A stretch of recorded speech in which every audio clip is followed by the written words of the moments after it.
အဲ့တော့ကျွန်တော်ဒါက fixed positive IC body regulator ကိုစပြီးဆွေးနွေးတဲ့အခါဆိုရင်8335ဆိုတဲ့နံပါတ်ကိုကျွန်တော်တွေ့ရအောင်ဒီမှာကျွန်တော်တို့မြင်လာတဲ့အတိုင်းပေါ့နော်စောစောကျွန်တော်ဒါလေးကျွန်တော်ပြလိုက်မယ်နော်အဲ့ဒါ8335ဒါကြောင့် internet ကနေတော့ရှာလို့ရတယ်ကျွန်တော်မိတ်ဆွေတွေနံပါတ်တစ်ခုခုမသိဘူးဆိုဘာမှစဉ်းစားမနေနဲ့ Google မှာတော့ရှာ Google မှာတော့ရှာ7805ဆိုပြီးတော့နံပါတ်တစ်ခုဒီမှာဆိုရင်ကျွန်တော်တို့နံပါတ်ကိုနမူနာကြည့်လိုက်မယ်နော် LV ဒါ L08CV အဲ့ဒါကိုရိုက်ထည့်ကြည့်လိုက်အောက်ခရပြလိုက်မယ်ကျွန်တော်သိချင်တာ IC L88CV ကျွန်တော်နမူနာရိုက်ပြမယ်နော် L88CV ဘာပြမလဲကြည့်ရမယ်နော် L88CV ကျွန်တော်မသိဘူးဆိုပါဘူးနော်ဒါကတော့ကျွန်တော်သိတဲ့ IC မလို့ထားလိုက် L88CV ရိုက်ကြည့်လိုက်မယ်အဲ့ဒါခေါက်ကြည့်ဘာပြမလဲလို့ကြည့်လိုက်ဒီကောင်လည်းပြန်ပြထားဒါဆိုမစိုးဘူးပေါ့နော်ကားတွေပါလိုက်ဒါဆိုမဟုတ်တော့ဘူးเนาะကျွန်တော် IC ရှာတာကားတွေပါထွက်လာပြီဒီဘဟုတ်ကဘာတွေလဲမသိရေဘူးတွေရောဟိုတင်မောလားခိုးဆိုးပါထားလိုက်တော့ဒါဆိုဒီကောင်ကမဟုတ်ဘူးဆိုတော့တေးကြတယ်ဒါကမသိတဲ့လူတယောက်အနေနဲ့ဆိုရင်ဒီသုံးခုကရောသွားနိုင်တယ်เนาะရောသွားနိုင်တော့အဲ့ကောင်ကဆိုမဟုတ်ကတွေပါလာပြီရှော့လိုက်တော့နောက်တစ်ခုကြပါလဲ CCOKG V6 အဲ့ကောင်ထားရိုက်ကြည့်မယ် CCO ကြီးတဲ့ view ဆိုင်ကြမလို့နော် CCO K6 လောက်ပါဘူး KG V6 DV နဲ့ဟုတ်ပါနော်ကျွန်တော်လည်းခုပဲဖတ်ရောဒါဆိုရင်ဒါဆိုလို့ရှိရင်ဒါမှန်နေတယ် L0835 ဆိုပြီးတော့နော်ဒီမှာသူဖတ်ကြည့်လိုက် L0835 တဲ့ IC တဲ့ plus 5 volt တဲ့နော် ampere တော့ဒါတိုင်း CKG တို့တဲ့ဟောနေတူပါတယ်ဟုတ်တယ်သူပထမနာမည်ကCCOKG ကျွန်တော်ရိုက်ထည့်လိုက်တာ CCCKG V6 မလဲ CCCKG ဒီမှာ CCOK ဖြစ်နော်ဒါလည်းပါတော့သူတို့ line ပေါ်ဟာတွေဒါဒီမှာဆိုဒါလည်းဒီမှာဆိုကျွန်တော်မြင်ရပြီနော်အဲ့တော့ဒါဝယ်ရမှာပေါ့နော်ဝယ်ရမလို့ပါဘူးဒီမှာ43ရာခိုင်နှုန်း short လေးတယ်တဲ့399ပေါင်နဲ့ဒါကျွန်တော်တို့electronic ပစ္စည်းမှာကျွန်တော်တို့ကမြန်မာပြည်ကဆိုလို့ရှိရင်တော့ဘာပဲမှာလဲဆိုဟိုကျွန်တော်တို့ဘေတူကလည်းမှာကြတာများတယ်ဘေတူကတရုတ်ဈေးရောက်တာလေပတ်စံနဲ့ရှင်းတဲ့ခါကျတော့အာလီဘေးနဲ့ရှင်းမှာတဲ့ခါကျတော့ဘေတူနဲ့မှာအလီဘာဘာမှာဟိုအလီများတယ်မှန်တဲ့ခါကျတော့လေပစ္စည်းရောက်လာရင်အပင်တွေများတယ်တဝက်လောက်ကအပြည့်တွေတဝက်လောက်က body ပဲပါတယ်ဆက်မပါဘူးအဲ့မျိုးဆိုအာလီဘာဘာမဝင်ရအောင်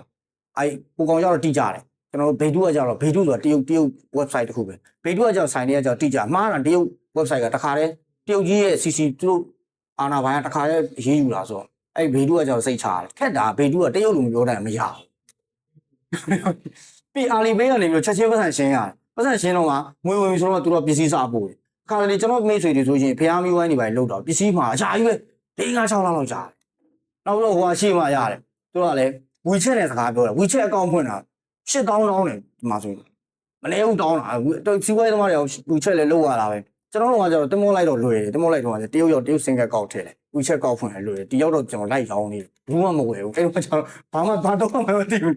နော်အချိန်တွေကစောနေတော့နှမျိုးကောင်းတယ်โอเคဒါတော့လို့ရိုက်ကြည့်ရပါတော့ရိုက်ကြည့်တော့ဆုံးမှားတယ်ဆိုပါစို့8335ဆိုရိုက်တယ်ပေါ့နော်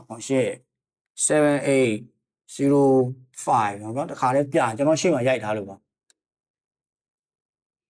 regulator IC တန်းပေါ်လာဒါကသူက AI ဖြေတာ AI ဖြေတာကြီးသွားကြည့်နေတယ်တော့6ပြောနေတော့တော့ regulator IC အများကြီးထွက်လာမယ်နော်သူ circuit ပုံတွေကကျွန်တော်တို့တခါတည်းထွက်လာတွေ့ရနော်ဒီမှာဆိုလို့ရှိရင်တွေ့ကျွန်တော်တို့ဒီမှာဆွဲထားပုံနဲ့အတူတူပဲဒီကနေဒါဆိုရင်တော့ကျွန်တော်နည်းနည်းတက်တာသေးဒီကနေပိုးလေးထည့်လိုက်တယ်ဒါ transformer ကနေ short လိုက်တယ်ဒီအဆက်ကလေးနဲ့ဆက်ကိုသတိထားမိတယ်ညီလေးမမေးခင်ကျွန်တော်ကြိုပြောပြအဆက်လေးနဲ့ဆက်ရေးတာသိလားနော်မသိဘူးဆိုကျွန်တော်ရှင်းပြမယ်နော်အဆက်လေးနဲ့ဆက်ကိုနောက်တစ်ယောက်ကမေးဟဲ့အဆက်လေးနဲ့ဆက်ကဘာလုပ်တာတယောက်ဆော့မေးတဲ့လူတွေရှိတယ်အဲ့အဆက်လေးနဲ့ဆက်ကဘာလုပ်ထည့်တာလဲကျွန်တော်ဒီမှာမထည့်တာဟုတ်လေနော်ဘာလို့မှအဆက်လေးနဲ့ဆက်ဒီမှာလေ transformer တောင်းနေအဆက်လေးနဲ့ဆက်သိလားအဲ့ဆက်လေးနဲ့ဆက်ကြောင်တခါလဲကျွန်တော်ပြောပြလိုက်မယ်နော်ဘာလဲဆိုလို့ရှိရင်တော့ phase angle လွယ်လို့ပေါ့ transformer တွေမှာ back EMF ရှိတယ်ပြီးလို့ရှိရင်တန်းလိုက်ဆက်ကွင်းဖြစ်တာနောက်ကျတယ်ကျွန်တော်တို့ဒီမှာပထမ coil primary coil secondary coil ဒီလိုအဆက်ကလေးထည့်ပြီးအဲ့ဒီပဲဗာလေးလဲဆိုရင်ပထမ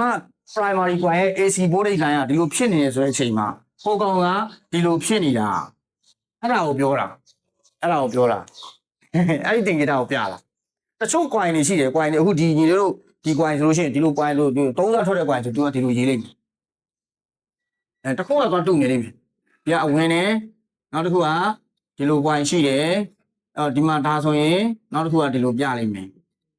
ဒါအဲ့ကောင်ကြတော့ပြလိုက်ပြထားသိမ့်မရှိဘူးပြခဲ့တယ်ဘာလို့လဲဆိုတော့ coin က3 coin ဖြစ်ကျွန်တော်ကထွင်သေးတယ်ဘယ်လိုထွင်လဲဆိုလို့ရှိရင်coin က2 coin ပတ်ရင်2 coin က fake angle မတူဘူးပေါ့3 coin ပတ်ရင်210 degree ချားပြီးတော့3 fake များထွက်မလားဆိုပြီးတော့လုံးကြည့်တယ်မထွက်ဘူးမရဘူးမတူဘူးမရဘူးတစ်ခုကတော့တူတယ်တွိုင်း3 coin မှာ2 coin ကချက်တယ်ကြတယ်1 coin ကတော့လွဲသွားတယ်ကျွန်တော်ကြံဖန်ကြည့်တာပေါ့နော်ရမလားမရဘူးအဲ့ဒါလေးကိုပြောတာပေါ့နော်အဲ့ဒီကနေ bridge rectifier ကနေပြီးတော့ကျွန်တော်တို့ AC ချိန်လိုက်တယ်ဟုတ်ပါဘူး DC ချိန်လိုက်တယ် DC ချိန်လိုက်တယ်ဒီက DC အပေါင်းမှုက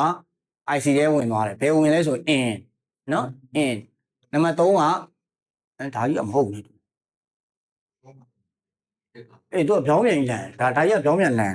တယ် in ground off ဖြစ်ရမှာ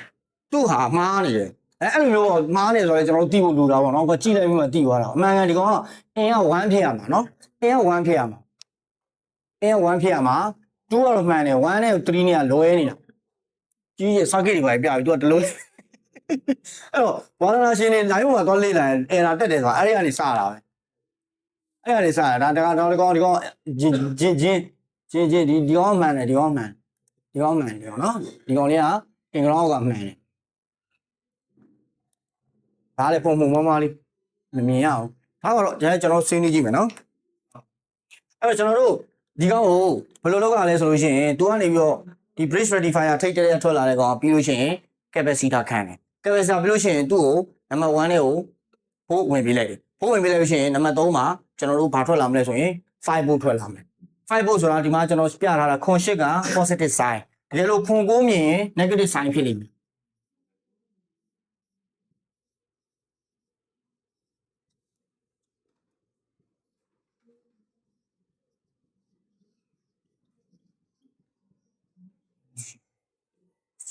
ရှိရတယ်နဲ့ဒီမှာငါကျွန်တော်မှမားနေတယ်ရေးရမှာမျိုးလုံးမမြင်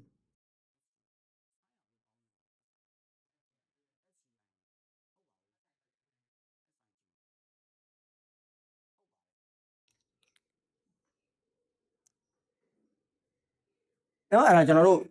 ခုနှစ်9နဲ့ IC တွေရှိသေးတယ်အဲ့ဒီကြရင် negative နော်အနှုတ်ကိုကျွေးရမယ်နှုတ်ကျွေးရမယ်ပြီးလို့ရှိရင်အတူတူပဲဒီနောက်ကခွန်8 305ဒါဆိုရင်ဘယ်လောက်လဲဆိုရင်ကျွန်တော်တို့5 volt ခွန်8 309 9 volt ခွန်8 12 volt 7815 15 7824 24ရှိတာပေါ့နော်အများကြီးရှိတယ်အောက်မှာတန်းစီပြီးတော့ဒါပေမဲ့တိတ်အများကြီးတော့မရှိပါဘူးတိတ်အများကြီးတော့မရှိဘူးတိတ်အဲ့တက်ကြီးသွားလို့ရှိရင်ကျွန်တော်တို့က IC မသုံးတော့ဘူး IC ကဈေးကြီးတယ် IC မသုံးတော့ဘဲနဲ့ transistor နဲ့